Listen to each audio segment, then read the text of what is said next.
एक बार क्या होता ना, एक चाइनीज, एक अमेरिकन और एक पाकिस्तानी, ये तीनों एक योगा टीचर के पास जाते हैं। टीचर बोलता है अमेरिकन से कि भाई तुम अनुलोम विलोम करो, तुम्हारा स्ट्रेस खत्म हो जाएगा। चाइनीज से बोलते हैं तुम सदगुरु का इनर इंजीनियरिंग प्रोग्राम करो, तुम्हारा स्ट्रेस खत्म हो जाएगा। फिर पाकिस्तानी का नंबर आता है, उससे योगा टीचर ने बोला कि पहले तुम शर्म करो, योगा बाद में कर लेना। भाई पाकिस्तान के अंदर इस टाइम जो हो रहा है ना, वो पाकिस्तान ने कभी सपने में भी नहीं सोचा होगा। पाकिस्तानियों की यही खास बात है, वो लोग सोचते ही तो नहीं है। इस वक्त पाकिस्तान में आग लगी हुई है। अफगानिस्तान के फॉरेन मिनिस्टर के भारत में आने के बाद से पाकिस्तानियों को इतनी मिर्ची लगी है कि उन्होंने हाल ही में अफगानिस्तान के कई इलाकों पर हवाई हमले किए, जिसमें काबुल, खोस्त, जलालाबाद और पख्तीका शामिल है। पाकिस्तानियों का मानना है कि जिस अफगानिस्तान को पाकिस्तानियों ने सहारा दिया, जिन्हें उन्होंने अपने देश में जगह दी, आज वो भारत के साथ क्यों बात कर रहे हैं।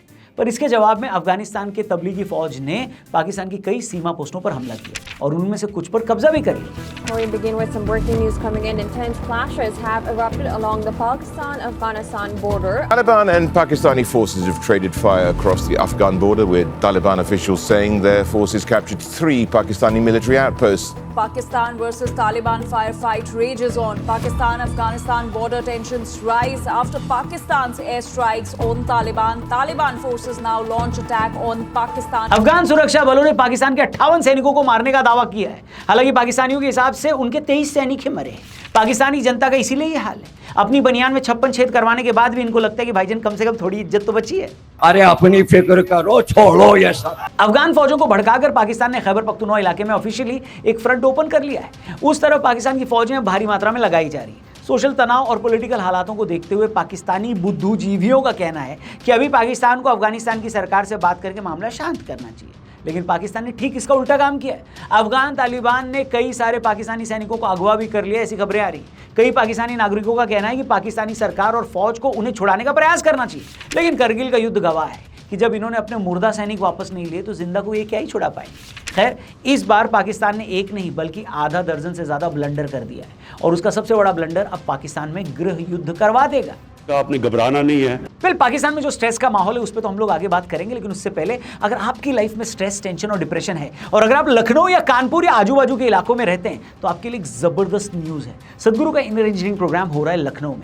एक बार ये योगा प्रोग्राम करिए, सारा स्ट्रेस, डिप्रेशन, एंग्जाइटी सब चली जाएगी। लाखों लोगों ने ये प्रोग्राम किया है और उसका फायदा उठाया है। मैंने तो ये 2011 में ही कर लिया था। एंड बेस्ट पार्ट, लखनऊ के यूथ के लिए अगर आप 25 साल या उससे कम उम्र के हैं तो आपको 100% स्कॉलरशिप मिलेगी, यानी बिल्कुल फ्री। और 25 से ऊपर वालों के लिए डिस्काउंट है। लिंक डिस्क्रिप्शन में दिया है और पिन कमेंट में दिया है। बहुत कम सीट्स बाकी हैं, जल्दी से रजिस्टर करो और अपनी लाइफ को बेस्ट बनाओ। वीडियो में आगे आओ। खैर, हम लोग बात करें तो दोस्तों पाकिस्तान में जो बवाल मचा है उसकी।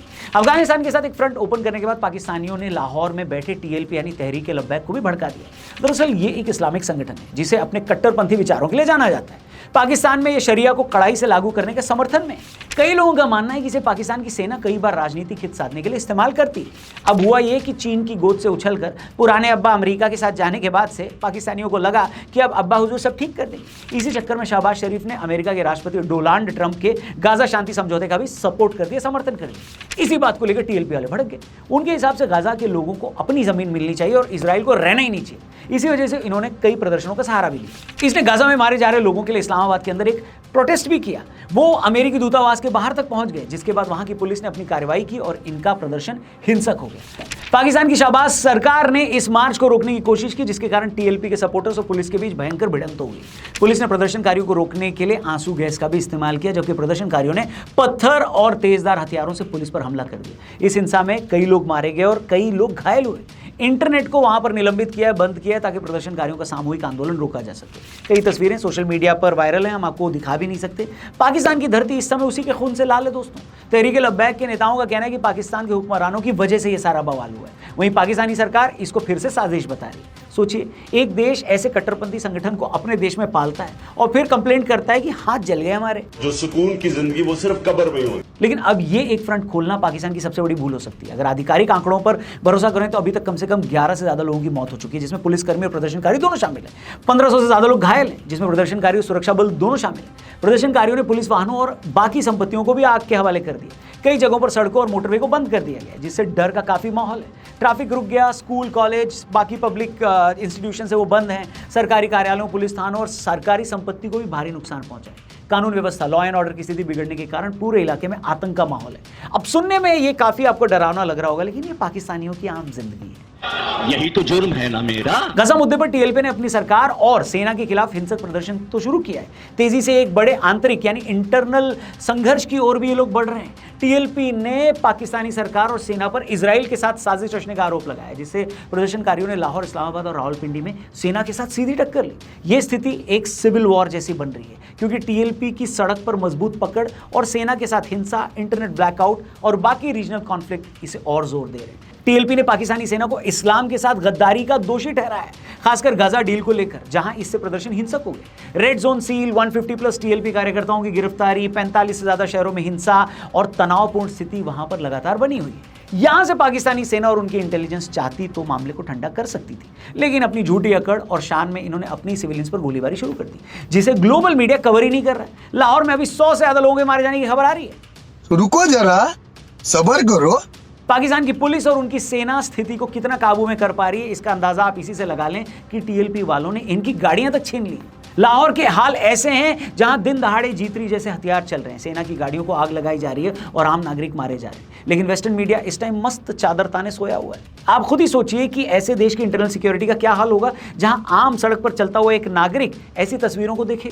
मुझे पाकिस्तान से कोई लगाव नहीं, लेकिन इस तरह की तस्वीरें उन निर्दोषों की जान ले लेती हैं जिनका शायद कोई कसूर भी नहीं था। मगर मेरी इतनी सिंपैथी भी उस टाइम चली जाती है जब मैं इन पाकिस्तानियों की हरकतें देखता हूं। पाकिस्तान में अभी आग लगी है, लेकिन इसके बावजूद पाकिस्तान की सेना ने अखनूर रीजन में अपनी सेना के दम पर पाकिस्तानी आतंकियों को हमारे यहां घुसाने का प्रयास किया, जिसको हमारी सेना ने नाकाम कर दिया। लेकिन इस दौरान हमारे सैनिकों को वीरगति भी प्राप्त हुई। अगर आपको लग रहा है कि पाकिस्तानी फोर्सेस और इंटेलिजेंस एजेंसी इस लगती हुई आग को बुझा सकते हैं, तो शायद आपको अपना कोर्स करेक्शन करना पड़ेगा, क्योंकि अब पाकिस्तान के अंदर वहां के वकीलों और जेनजी ने भी प्रोटेस्ट को ज्वाइन कर लिया है। मुजफ्फराबाद और गिलगिट से इनके लड़ाके और सेना के लोग वापस भाग रहे हैं। पीओजेके में हो रहे विरोध प्रदर्शन पाकिस्तान के इंटरनल सिक्योरिटी के परखच्चे उड़ा रहे हैं। ये मुरीदके का हाल भी आपको दिखाई देगा, ऐसा ही है।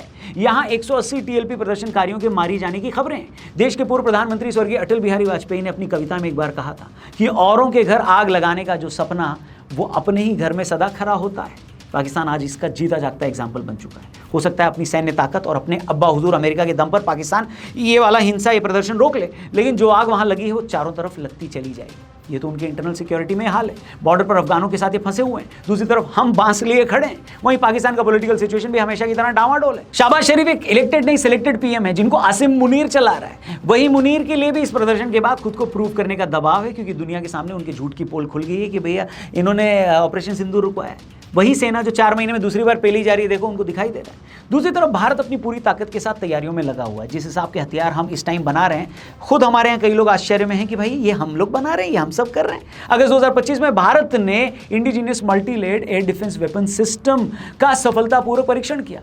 यह system quick reaction surface to air missile, vertical short range air defence system और लेजर आधारित डायरेक्टेड एनर्जी वेपन के साथ बनाया गया, जो भारत की हवाई सुरक्षा क्षमता को और बढ़ाता है। अगस्त 2025 में भारत ने अग्नि 5 इंटरमीडिएट रेंज बैलिस्टिक मिसाइल का भी परीक्षण किया, जो लगभग 5000 किलोमीटर तक मार करने में सक्षम है और परमाणु हथियार ले जा सकती है। ध्यान देने वाली बात यह है कि इसका लॉन्च पैड एक ट्रेन की बोगी को बनाया गया है। अक्टूबर 2025 के अंत तक भारत के पास ध्वनि नामक हाइपरसोनिक मिसाइल का परीक्षण भी होने वाला है, जो मैक 6 के अधिक गति से भी उड़ सकती है और लगभग 10,000 किलोमीटर तक मार कर सकती है। यह मिसाइल भारत को हाइपरसोनिक मिसाइल क्लब में भी शामिल करेगी। यानी एक तरफ हमने अपने दुश्मनों को नापा है और दूसरी तरफ उसे दोबारा नापने की तैयारी में भी हम जुटे हैं। इन सब हालातों को देखते हुए कहा जा सकता है कि पाकिस्तान एक बार फिर से ऐसे मुकाम पर खड़ा है जहां इस देश के टुकड़े होने तय हैं। बाकी पाकिस्तान की इस हालत पर अगर आपको कुछ कहना है, कमेंट बॉक्स खुला हुआ है। और स्ट्रेस फ्री लाइफ चाहते हैं तो इनर इंजीनियरिंग जरूर करना, डिस्क्रिप्शन और पिन कमेंट में लिंक दिया है। स्पेशली लखनऊ और कानपुर और अगल बगल के इलाकों के लोगों के लिए अमेजिंग अपॉर्चुनिटी है। यंगस्टर्स के लिए 100% फ्री स्कॉलरशिप। अगर आप 25 साल से नीचे की उम्र वाले हैं तो फ्री में ये प्रोग्राम आपके लिए अवेलेबल है। रजिस्टर करिए, प्रोग्राम अटेंड करिए और स्ट्रेस फ्री लाइफ पाइए। Thank you for watching. Channel subscribe करिए। जय हिंद, जल्दी मिलते हैं।